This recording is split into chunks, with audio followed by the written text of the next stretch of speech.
Welcome to dear comrade YouTube channel. ప్రజలు తమ సామాజిక, ఆర్థిక దుర్భర పరిస్థితుల నుండి బయటపడే ఏకైక మార్గం మార్క్సిజం అనేది అనేక సోషలిస్టు దేశాల పాలన ద్వారా రుజువైంది.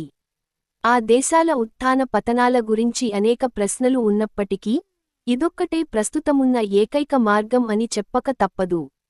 ప్రస్తుత ప్రపంచ పరిణామాలను నిశితంగా అధ్యయనం చేస్తే ప్రస్తుత ప్రపంచం మార్క్సిజం మార్గంలో పయనిస్తుందని తెలుస్తుంది.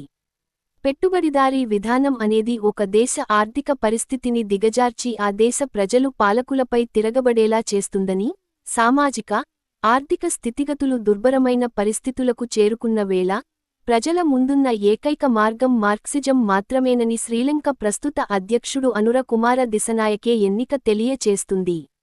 పెట్టుబడిదారీ విధానం అంతిమ మార్గం ఆ దేశ తిరోగమనానికి దారితీస్తుందని, శ్రీలంక దేశం ప్రపంచానికి తెలియచేసిన వేళ, మార్క్సిజం మాత్రమే పురోగమనమని అమెరికా ఆర్థిక రాజధాని న్యూయార్క్ నగర మేయర్గా జోహ్రాన్ మంధాని ఎన్నిక తెలియచేస్తుంది. ప్రపంచంలోని అగ్రదేశాల ప్రజలు మార్క్సిజం గురించి ఆలోచిస్తున్నారని తెలియచేయడానికి ఈ ఎన్నిక ప్రత్యక్ష ఉదాహరణ. సోషలిజం యొక్క ఫలాలు అనుభవించిన ప్రజలు తమ పాలకులు ఆ మార్గాన్ని వీడి ప్రజావ్యతిరేక విధానాలు అవలంబిస్తే అవి వారిని అధికారం నుంచి దించుతాయని ఇటీవలి నేపాల్ రాజకీయ సంక్షోభం మరియు ఆ దేశ మాజీ ప్రధాని కెపి శర్మ ఓలి ఉద్వాసన తెలియచేస్తున్నాయి. మార్క్సిజం అర్థం కావటానికి కాస్త సమయం తీసుకున్నా, 1-2 సార్లు మీ ఖాళీ సమయంలో మరీ ముఖ్యంగా ప్రయాణ సమయంలో వినవలసిందిగా మనవి. ఈ రోజు మనం తెలుసుకోదగిన అంశం, మార్క్సిజం అంటే ఏమిటి? అధ్యాయం 13 పెట్టుబడిదారీ ప్రజాతంత్రం. 3వ భాగం. తదుపరి శీర్షిక, మన ప్రజాతంత్ర పోరాటం. దేశంలో ప్రజానీకం రాజకీయాలలో ఎప్పుడు భాగస్వాములు కావడం మొదలుపెట్టారో, అంటే పాలక వర్గానికి వ్యతిరేకంగా ప్రజాందోళన, వ్యతిరేక ప్రదర్శనలు ప్రారంభం అయిన నాటి నుంచి పాలకవర్గం నిర్బంధ చట్టాలను అమలు చేస్తూ వచ్చింది. అయితే స్వాతంత్ర్యం వచ్చిన నాటి నుంచి పాలకులకు అధికారపు కైపు పెరుగుతూ వచ్చింది. నూతన నిర్బంధ విధానాన్ని కొత్త పద్ధతుల్లో, కొత్త చట్టాలతో, కొత్త తుపాకులు, రైఫిళ్లతో అమలు చేస్తున్నది. అధికార పార్టీల నాయకులు తమది ప్రజాతంత్ర ప్రభుత్వమని, దేశాధికారం ప్రజలదని ప్రకటిస్తూ ఉంటారు. వారు ప్రకటించినంత మాత్రాన అది నిజమైపోదు. అధికార పార్టీల నాయకుల ప్రకటనలు వాస్తవాలా, లేక వట్టి బూటకాలా అనే దానికి సమాధానాన్ని ఎక్కడ పడితే ఎక్కడ దర్శనమిచ్చే బడుగు జీవుల బక్క చిక్కిన శరీరాలే ఇస్తాయి. ఒంటి నిండా కప్పుకోను దుస్తులు లేనివారు కూడా ఎక్కడ పడితే ఎక్కడ కనిపిస్తారు. అలాగే పిల్లలకి తిండి పెట్టలేక తమ ఆకలి చల్లార్చుకోలేక ఆత్మహత్యలు చేసుకొనే తల్లుల గురించి కూడా పత్రికా వార్తలలో చదువుతూనే ఉన్నాము.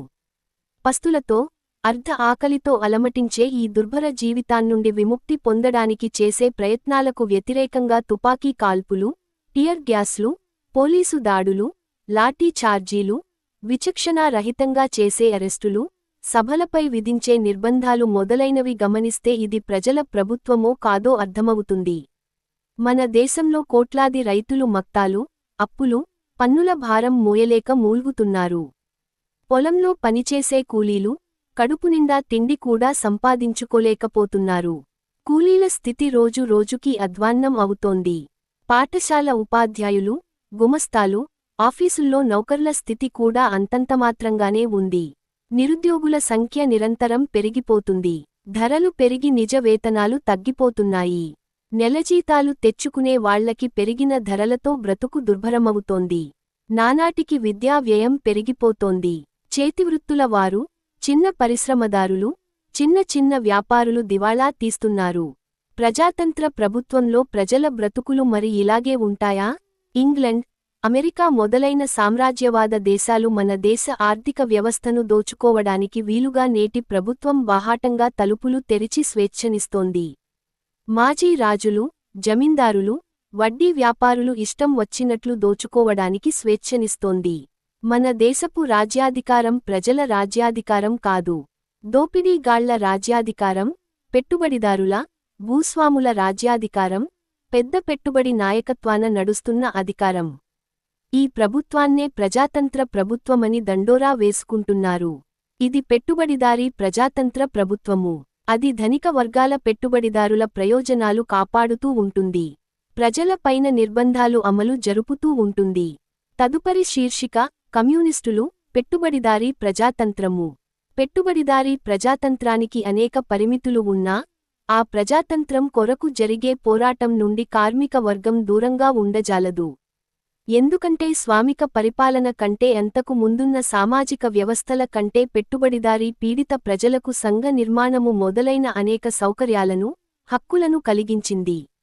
అంతేగాక పెట్టుబడిదారీ వర్గం ఏ విధంగా భూస్వామ్య వర్గానికి వ్యతిరేకంగా ప్రజాస్వామిక హక్కుల కొరకు జరిగే పోరాటాలలో పోరాడవలసి వచ్చిందో, అదే విధంగా కార్మిక వర్గం కూడా ప్రతి దేశంలో పెట్టుబడిదారులకు వ్యతిరేకంగా ప్రజాస్వామిక హక్కుల కొరకు పోరాడవలసి వచ్చింది. లెనిన్ ఇలా అన్నారు: కార్మిక వర్గం సర్వశక్తులతో బహుముఖ విప్లవకర పోరాటం సాగించకపోతే పెట్టుబడిదారీ వర్గాన్ని ఓడించడానికి అవసరమైన సన్నాహాలు చేయజాలదు. పెట్టుబడిదారీ ప్రజాతంత్రములో ప్రజలందరికీ గల సార్వజనీన ఓటింగ్ హక్కును, అసెంబ్లీలు, పార్లమెంట్లను ప్రజాస్వామికం కొరకు, తమ ప్రయోజనాల రక్షణ కొరకు ఆయుధాలుగా ఉపయోగించుకోగలుగుతుంది. భారతదేశంలో ప్రస్తుతం ఉన్న పార్లమెంటరీ విధానం పెట్టుబడిదారీ వర్గ శాసనానికి ఒక రూపము. దానిలో ప్రజా ఉద్యమ ప్రగతి కూడా ఇమిడి ఉంది. అది ప్రజలకు తమ ప్రయోజనాల రక్షణ కొరకు ఒక మేరకు రాజకీయ వ్యవహారాలలో కలుగచేసుకోవడానికి శాంతి, ప్రజాస్వామికం, సామాజిక అభివృద్ధి కొరకు జరిగే పోరాటాన్ని ముందుకు కొనిపోవడానికి తాము ఐక్యం కావడానికి కొన్ని సౌకర్యాలు కలిగిస్తుంది. కార్మిక వర్గం, పెట్టుబడిదారీ ప్రజాతంత్రం కొరకు జరిగే పోరాటాలలో తటస్థంగా పెట్టుబడిదారీ ప్రజాస్వామికంలో అనేక లోపాలు ఉన్నా కార్మిక వర్గం దానిని పేర్కోదు. ఎందుకంటే 1. పెట్టుబడిదారీ ప్రజాస్వామికం భూస్వామిక లేక ఫాసిస్టు నియంతృత్వాల కంటే మేలైనది. 2. సామ్రాజ్యవాద యుగంలో పెట్టుబడిదారీ ప్రజాస్వామికం కూడా పెట్టుబడిదారీ వర్గానికి భారం అయిపోతుంది. అప్పుడు గుత్త పెట్టుబడిదారీ వర్గము ప్రజాస్వామ్య ముసుగును తొలగించి ఫాసిస్టు నియంతృత్వాన్ని భాగాన్ని చేపడుతుంది. ఆ సమయంలో పెట్టుబడిదారీ వర్గం ప్రజాస్వామిక వదిలించుకోవడానికి చేసే ప్రయత్నాన్ని కార్మిక వర్గం ఆటంకపరుస్తుంది. అప్పుడు ప్రజాస్వామికాన్ని మరింత బలపరచడానికి ప్రయత్నిస్తుంది. అంటే కార్మిక వర్గం పెట్టుబడిదారీ ప్రజాస్వామికం యొక్క రక్షణకు జరిగే పోరాటానికి నాయకత్వం వహిస్తుంది. 3. బూర్జువా ప్రజాస్వామిక రక్షణ కొరకు జరిగే పోరాటానికి కార్మిక వర్గం నాయకత్వం వహించడం ద్వారా కార్మిక వర్గ ప్రజాతంత్రం కొరకు, సోషలిస్టు ప్రజాతంత్రం కొరకు మార్గం సుగమం చేస్తుంది. పెట్టుబడిదారీ ప్రజాస్వామికం మైనారిటీ ప్రజల ప్రజాతంత్రమని కార్మిక వర్గానికి తెలుసు. దీనిని ప్రజాతంత్ర పోరాటం విప్లవ ఉద్దేశాల పరిపూర్తికి సాధనంగా అంగీకరిస్తుంది. అయితే అదే ఆశయంగా అంగీకరించదు. పెట్టుబడిదారీ ప్రజాతంత్ర పోరాటాన్ని సాగిస్తూనే కార్మిక వర్గం దాని పట్ల ఏ విధమైన భ్రమలు కలిగి ఉండదు. ఆ పోరాటాన్నే విప్లవంగా అర్థం చేసుకోదు. కార్మిక వర్గం పెట్టుబడిదారీ పార్లమెంటరీ విధానం యొక్క బూటకాన్ని భగ్నం చేయడానికే దీనిని ఉపయోగించుకుంటుంది. అంతేకాని పార్లమెంటరీ విధాన సభల పోరాటమే సర్వస్వంగా అర్థం చేసుకోదు. అందుచేత కార్మిక వర్గానికి పెట్టుబడిదారీ రాజ్యాంగ యంత్రంలో కూడా ఎప్పుడైనా ప్రజాస్వామిక అధికారాలకు ఆటంకము గాని, అవాంతరము గాని ఏర్పడితే వాటిని వ్యతిరేకించి దృఢనిశ్చయంతో పోరాడాలి. ఎక్కడ ఎప్పుడు పెట్టుబడిదారీ వర్గం పెట్టుబడిదారీ ప్రజాస్వామికాన్ని తొలగించి ఫాసిజాన్ని స్థాపించడం కోసం ప్రయత్నిస్తే, అప్పుడు కార్మిక వర్గం పెట్టుబడిదారీ ప్రజాతంత్ర రక్షణకు పిలుపునిచ్చి ఫాసిస్టులకు వ్యతిరేకంగా పోరాడుతూ వచ్చింది. కార్మిక ఉద్యమాలు బలపడుతూ ఉండటం చూసి పేదల ఆందోళన తీవ్రమైన మార్గాలు పట్టడం చూసి యూరప్లో అనేక దేశాలలో పెట్టుబడిదారీ వర్గం ఈ ఫాసిస్టు మార్గం అవలంబించింది. మన దేశపు పాలకులు కూడా కార్మిక వర్గ నాయకత్వం అభివృద్ధి చెందడం చూసి తీవ్రమైన నిర్బంధ విధానానికి తెగపడుతూ వచ్చారు. ప్రజాందోళనను అణచివేయడానికి నేడు కూడా వాళ్లు అనేకమైన నిర్బంధ చట్టాలను తయారు చేసుకొని కూర్చున్నారు. ఎప్పుడైనా తన వర్గ రాజ్యాధికారానికి వర్గ స్వార్థానికి పీడిత ప్రజానీకం యొక్క ప్రయోజనాలకు సంఘర్షణ ప్రారంభం అయితే, అప్పుడు తమ ప్రభుత్వాధికారాలను నిలబెట్టుకోవడానికి రాత్రింబవళ్లు సాయుధ సైన్యాలపైన, పోలీసులపైన ఆధారపడుతుంది. పై ఇదే విషయాన్ని మరింత స్పష్టపరుస్తూ మార్క్సిస్టు పార్టీ కార్యక్రమం ఇలా పేర్కొన్నది: పార్లమెంటరీ వ్యవస్థకు, ప్రజాతంత్రానికి వచ్చే ప్రమాదం, శ్రామిక ప్రజల నుండి, వారి ప్రయోజనాలను కాపాడే పార్టీల నుండి కాదు. ఈ ప్రమాదం వచ్చేది దోపిడీ వర్గాల నుండే. తమ సంకుచిత ప్రయోజనాలను నెరవేర్చుకునేందుకు దానినొక సాధనంగా వినియోగించుకోవడం ద్వారానూ, ప్రజలను అణచడానికి దానినొక ఆయుధంగా వాడటం ద్వారానూ ఈ వర్గాలు పార్లమెంటరీ వ్యవస్థలను లోపలి నుండి బయటి నుండి కూడా దెబ్బతీస్తాయి. తమ ఉద్యమాలను పదిలపరచుకొనేందుకై పార్లమెంటరీ సంస్థలను ప్రజలు ఉపయోగించుకొన ప్రారంభించినప్పుడు, ఈ సంస్థ అభివృద్ధి నిరోధక భూస్వామ్య వర్గాల పలుకుబడి నుండి దూరం కావడం ప్రారంభించినప్పుడు 1959లో కేరళలో చేసినట్లే పార్లమెంటరీ ప్రజాస్వామ్యాన్ని కాలరాయడానికి ఈ వర్గాలు వెనుదీయవు. తమ ప్రయోజనాల కవసరమైనప్పుడు పార్లమెంటరీ ప్రజాస్వామ్యాన్ని త్రోసిపుచ్చి, దాని స్థానే మిలిటరీ నియంతృత్వాన్ని నెలకొల్పడానికి కూడా సంకోచించరు. ఇలాంటి ప్రమాదాలేమీ మన దేశానికి లేవనే భావంతో ఉండటం పెద్ద పొరపాటు అవుతుంది. అంతేకాదు, అది ప్రమాదకరమైన భ్రమలను పెట్టుకోవడమే కాగలదు. అలాంటి సంస్థలను ప్రజల ప్రయోజనాల కోసం ఇతర పార్లమెంటరీ ప్రజాతంత్ర కార్యకలాపాలతో కలిపి యుక్తాయుక్తంగా ఉపయోగించుకోవడం అవసరం. జర్మనీ, ఇటలీ మొదలైన దేశాలలో పెట్టుబడిదారీ వర్గం ఫాసిజాన్ని నెలకొల్పడంలో తన పథకాన్ని జయప్రదం చేసుకుంది. కారణం కార్మిక ఉద్యమంలో ఐక్యత లోపించటం. అక్కడ మితవాద రాజకీయ పక్షాలు, మితవాద రాజకీయ సోషలిస్టులు, మితవాద పక్షాలు కూడా, మధ్య తరగతి పార్టీలు కూడా కొంతవరకు ఇదే రకమైన కమ్యూనిస్టులతో కలిసి ఫాసిజాన్ని వ్యతిరేకించడానికి కలిసి రాలేదు. మన దేశంలోని ధోరణి కలిగి ఉన్నాయి. వాళ్లు కార్మిక, కర్షక ఉద్యమాలలో చీలికలు తెస్తున్నారు. ఎన్నిక లాంటి విషయాలలో కమ్యూనిస్టు వ్యతిరేకతతో కాంగ్రెస్, మితవాద, మతవాద వర్గాలను బలపరుస్తున్నారు. ఈ నాయకులు తమ విధానాలను మార్చుకోకపోతే మన దేశంలో ప్రజాస్వామ్య రక్షణ కోసం జరిగే పోరాటం సోషలిస్టు ప్రజాస్వామికం కొరకు జరిగే దేశ స్వాతంత్ర్య రక్షణకు పెద్ద ప్రమాదం వచ్చే అవకాశం ఉంది. బూర్జువా పోరాటంలో భాగమే. అందుకొరకు కార్మిక వర్గ పార్టీ ఈ పోరాటంలో కూడా చాకచక్యంతో నాయకత్వం వహిస్తుంది. మన ప్రజాతంత్ర పోరాట కర్తవ్యం బూర్జువా ప్రజాతంత్ర అధికారాల రక్షణ. ఆ అధికారాలను విస్తృతపరచుకోవడానికి పోరాడటం. 1. కార్మిక వర్గ ఐక్యత అంటే ట్రేడ్ యూనియన్ల ఐక్యత. 2. రైతాంగం యొక్క వర్గ ఐక్యత. 3. కార్మికుల, రైతుల అలాగే ఇతర ప్రజాతంత్ర వర్గాల వారి పార్టీల ఐక్యత అంటే ప్రజాతంత్ర వామపక్ష శక్తుల సంఘటన. 4. ఈ ఐక్యతకు అడ్డు వచ్చే సిద్ధాంతాల బండారం బయట పెట్టడం. 5. ప్రజాతంత్ర హక్కులకు వ్యతిరేకంగా జరిగే ప్రతి చిన్న వ్యతిరేక దాడికి ఐక్య ప్రతిఘటన. తదుపరి శీర్షిక బూర్జువా ప్రజాస్వామ్యం పట్ల లెనిన్ భావాలు. మధ్యయుగాల పాలనతో పోలిస్తే బూర్జువా ప్రజాస్వామ్యం గొప్ప చారిత్రక పురోగమనమే. అయినా అది ఎల్లప్పుడూ పరిమితంగానూ, అసంపూర్ణంగానూ, అసత్యంగానూ, భేషజంగానూ మాత్రమే ఉంటుంది. పెట్టుబడిదారీ విధానం క్రింద అది ఆ విధంగా తప్ప మరొక లాగా ఉండజాలదు. అది కలవారికి స్వర్గంగానూ, పేదలకు నరకంగానూ ఉంటుంది. సాధారణ భాషలో ప్రజాస్వామికంగానూ, ప్రజారంజకంగానూ, మధురంగానూ ఉండే శబ్దాలు వాడినా అసలు పెట్టుబడిదారీ ప్రజాస్వామికం దోపిడీ వర్గాల ప్రయోజనాలను మాత్రమే నెరవేర్చేదిగా ఉంటుంది. భూమి, ఇతర ఉత్పత్తి సాధనాలు వ్యక్తిగత ఆస్తిగా ఉన్నంత వరకు బూర్జువా ప్రజాతంత్రం కూడా అనివార్యంగా ఒక పెట్టుబడిదారీ నియంతృత్వంగానే ఉంటుంది. ఇది బహుకొద్ది మంది పెట్టుబడిదారులు కొరకు శ్రమజీవులైన అత్యధిక సంఖ్యాకుల్ని అణచి ఉంచే యంత్రం మాత్రమే. పెట్టుబడిదారీ సమాజంలో పరిపూర్ణమైన ప్రజాతంత్రం అసంభవం. పెట్టుబడిదారులు రాజ్యాధికార కాంక్షతో స్వాతంత్ర్యం, సమానత్వం, సోదరత్వం అనే నినాదాలు ఇచ్చారు. ఆ ప్రారంభ దినాలలో పెట్టుబడిదారీ రాజ్యాంగం వాస్తవంగా అభివృద్ధికరంగానే ఉండేది. ఉత్పత్తి సంబంధాలను అభివృద్ధి చేసింది. అయితే పెట్టుబడిదారీ సమాజ ప్రారంభ దినాలలో కూడా పెట్టుబడిదారీ రాజ్యాధికారంలో ప్రజాతంత్రం కొద్దిమందికే పరిమితమై ఉండేది. అప్పుడు కూడా అది అందరి ప్రజాతంత్రం కాదు. కేవలం పెట్టుబడిదారీ వర్గానికే ప్రజాస్వామికంగా ఉండేది.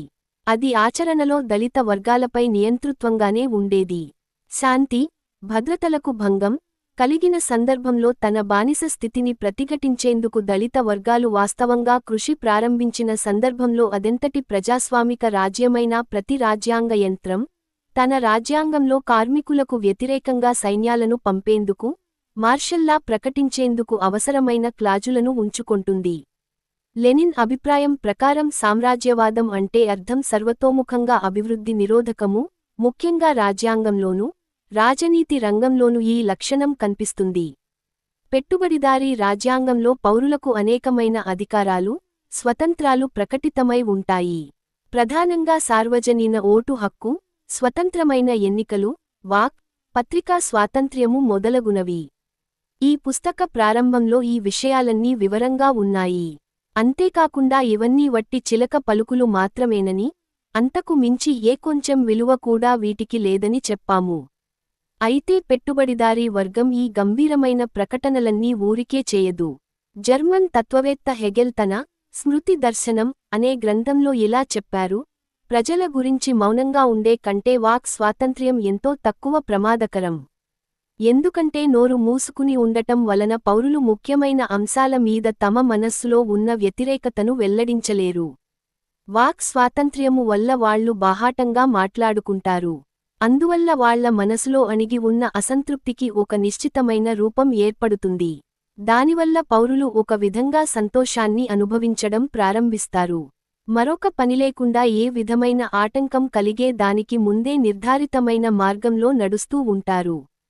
సౌలభ్యాల రీత్యా పెట్టుబడిదారీ ప్రజాతంత్రం చాలా పరిమితమైనదే. ఎన్నికల సమయంలో ప్రజలు తమ ఓటును వినియోగించుకొనగలరు. అయితే ప్రత్యక్షంగా ప్రభుత్వ ఆర్థిక వ్యవహారాలలో కలుగజేసుకోజాలరు. పార్లమెంట్ ద్వారా పాలక వర్గాలలో ఏ ముఠా తమను అంచివుంచాలో నిర్ణీత కాలానికి ఒకసారి పీడితులు ఎన్నుకోవడమే బూర్జువా పార్లమెంట్ సారాంశం. రాజ్యాంగబద్ధ రాచరికాలలోనేగాక అత్యంత ఉన్నత ప్రజాతంత్ర రిపబ్లిక్లో గూడా దాని సారాంశం ఇంతే. పెట్టుబడిదారీ సమాజంలో అంతర్గత స్వాతంత్ర్యము ఒక విలాసవంతమైన వస్తువు. కేవలం చక్కగా తింటూ, త్రాగుతూ ఉండే జనానికే ఆ అదృష్టం పడుతుంది. ప్రజాస్వామికమనేది ఒక ముసుగు మాత్రమే. స్వతంత్రం అనే పేర బానిసత్వం చెలామణి అవుతోంది. లెనిన్ మాటలలో, సంపన్నులైన అల్ప సంఖ్యాకులకే బూర్జువా ప్రజాతంత్రం. ఇదే పెట్టుబడిదారీ సమాజపు ప్రజాతంత్రము. పెట్టుబడి యొక్క బలమే సర్వస్వం. చట్టా వ్యాపారమే సర్వస్వం. శాసనసభలు, ఎన్నికలు, కీలుబొమ్మలు. పెట్టుబడిదారీ సామ్రాజ్యవాద ఆధిపత్యంలో శ్రమజీవులకు నిజమైన ప్రజాస్వామికానికి స్థానం లేనేలేదు. బూర్జువా ప్రజాస్వామ్యాన్ని సంస్కరించడమనే ఆలోచన భ్రాంతి అని లెనిన్ అన్నారు. పెట్టుబడిదారీ సమాజంలో కార్మికవర్గానికి ప్రజాస్వామికాన్ని కొద్దిగా మార్చే పోరాటం చేయాల్సిన అవసరం లేదు. ఎందుకంటే ఆ పోరాటం వ్యర్థం, మోసము అని అన్నారు. అది అలా ఉన్న పెట్టుబడిదారీ ప్రజాతంత్రము శ్రమజీవుల కొరకు అత్యంత అవసరమైన కోర్కెలకు గ్యారంటీ, స్త్రీల కొరకు సమాన అధికారములు, భూసంస్కరణలు, జాతుల ఉపజాతుల కొరకు సమాన అధికారములు, న్యాయపూర్ణమైన ఎన్నికల పద్ధతి మొదలైన విషయాలు పూర్తి చేయజాలదు. అయినా కూడా ఈ ఆలోచన పొరపాటు. అందుచేత కార్మికవర్గం ప్రజాస్వామిక ఆందోళనకు మద్దతునిస్తుంది. ఆ ఆందోళనకు ముందుంటుంది. పెట్టుబడిదారీ ప్రజాస్వామికంలో నిశ్చితమైన నూతన శత్రువులను, నూతన ఆందోళనను ఒక్కక్షణం కూడా మరువరాదు అని లెనిన్ అన్నారు. అందుచేత ప్రజాస్వామిక పోరాటంలో కమ్యూనిస్టులు అందరికంటే అధికమైనటువంటి దృఢంగానూ, నిర్మాణంతోనూ, రాజనీతి శక్తిని కలిగి ఉంటారు. గుత్తాధిపతులు ఆర్థిక, రాజనీతి అధికారాలకి ఆటంకంగానూ, ట్రేడ్ యూనియన్ అధికారాల విస్తరణ కొరకు, విస్తృతమైన ప్రజాతంత్రం కొరకు, దేశ ప్రయోజనాల రక్షణకు, సామ్రాజ్యవాదుల ఆక్రమణ అంతానికి, విశ్వశాంతికి వారు దృఢంగా నిలబడతారు. కమ్యూనిస్టు పార్టీలు, ఆ పార్టీ నాయకత్వంలో కష్టజీవులైన ప్రజానీకం సమాజాన్ని ప్రజాస్వామికం చేయడం కొరకు క్లిష్టమైన పోరాటం సాగిస్తున్నారు. ప్రజాతంత్రం కోసం సాగించే పోరాటానికి, సోషలిస్టు సమాజం కోసం సాగించే పోరాటానికి గాఢమైన సంబంధం ఉందని దానికి తెలుసు. పెట్టుబడిదారీ నియంతృత్వానికి వ్యతిరేకంగా ప్రజాతంత్ర అధికారాల కొరకు పోరాటం సోషలిస్టు విప్లవాన్ని స్తంభింపచేయదు. తద్విరుద్ధంగా దానిని ముందుకు కొనసాగిస్తుంది. వీక్షకులకు మరింత ఉపయోగమైన సమాచారం అందించుట కొరకై తగిన సలహాలు, సూచనలతో పాటు సద్విమర్శలను క్రింద కామెంట్ విభాగంలో తెలియచేయండి. లాల్ సలాం.